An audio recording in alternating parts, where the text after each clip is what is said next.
Guys ഇന്ന് നമ്മൾ കാണാൻ പോണത് എക്സ്ബോക്സിന്റെ പുതിയ സിഇഒ ആയ ആശ ശർമ്മ കൊണ്ടുവന്ന മേജർ ചേഞ്ചസ് ആണ്. ഫസ്റ്റ് ചേഞ്ച് എന്ന് പറഞ്ഞു കഴിഞ്ഞാൽ എക്സ്ബോക്സിന്റെ ലോഗോ റീബ്രാൻഡ് ചെയ്തിട്ടുണ്ട്. നേരത്തെ ഒരു മിനിമലിസ്റ്റിക് ലോഗോ ആയിരുന്നു, അതിൽ നിന്ന് നേരെ മാറി ഇപ്പോൾ ഒരു ക്ലാസിക്കൽ ലോഗോയിലേക്ക് മാറ്റിയിട്ടുണ്ട്. പിന്നെ മേജർ ചേഞ്ച് എന്ന് പറഞ്ഞു കഴിഞ്ഞാൽ എക്സ്ബോക്സിന്റെ ഗെയിം പാസിന്റെ എല്ലാത്തിന്റെയും പ്രൈസ് കുറച്ചിട്ടുണ്ട്. $29 നിന്ന് നേരെ $22 കുറച്ചിട്ടുണ്ട്, which is a really good thing. പിന്നെ എക്സ്ബോക്സിന്റെ നെക്സ്റ്റ് ജനറേഷൻ കോൺസോൾസിന്റെ പ്രൊജക്ട് റിവീൽ ചെയ്തിട്ടുണ്ട്. It is called Helix. അത് ആക്ച്വലി അവരുടെ next console is going to be a PC console hybrid. അപ്പോൾ ഒരു ഇൻട്രസ്റ്റിംഗ് ആയിട്ടുള്ള ഒരു അനൗൺസ്മെന്റ് ആണ്. ദിസ് ഇസ് എൻ എക്സ്ബോക്സ് എന്ന് പറഞ്ഞ പഴയ മാർക്കറ്റിംഗ് ക്യാമ്പയിൻസിന്റെ കംപ്ലീറ്റ് സാധനങ്ങളും പുള്ളിക്കാരത്ത് റിമൂവ് ചെയ്തിട്ടുണ്ട്.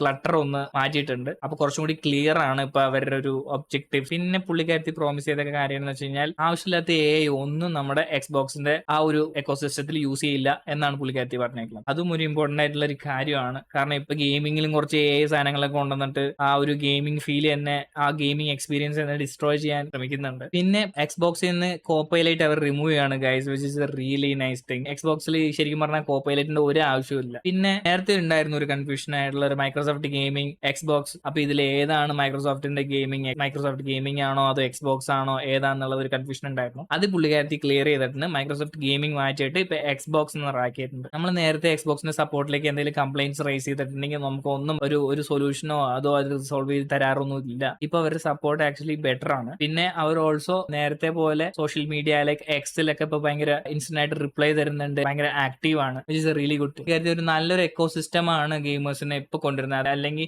ഇപ്പോൾ ഗെയിമിംഗ് ഇൻഡസ്ട്രിയിൽ നടക്കുന്ന കാര്യങ്ങളിൽ വെച്ച് നോക്കുമ്പോൾ ആക്ച്വലി നല്ല കാര്യങ്ങളാണ് പുള്ളിക്കാരത്തി ചെയ്യുന്നത്. അപ്പൊ ഇനിയും കിടിലൻ അപ്ഡേറ്റ്സും കാര്യങ്ങളും പുള്ളിക്കാരത്തി കൊണ്ടുവരുന്നു വിചാരിക്കണോ ഗൈസ്. അപ്പൊ ഇതുപോലത്തെ ഇൻട്രസ്റ്റിംഗ് ആയിട്ടുള്ള ഗെയിമിംഗ് കണ്ടന്റ്സ് കാണാനായിട്ട് ഫോളോ സെൽഫിക്സ് ഗെയിമിംഗ്.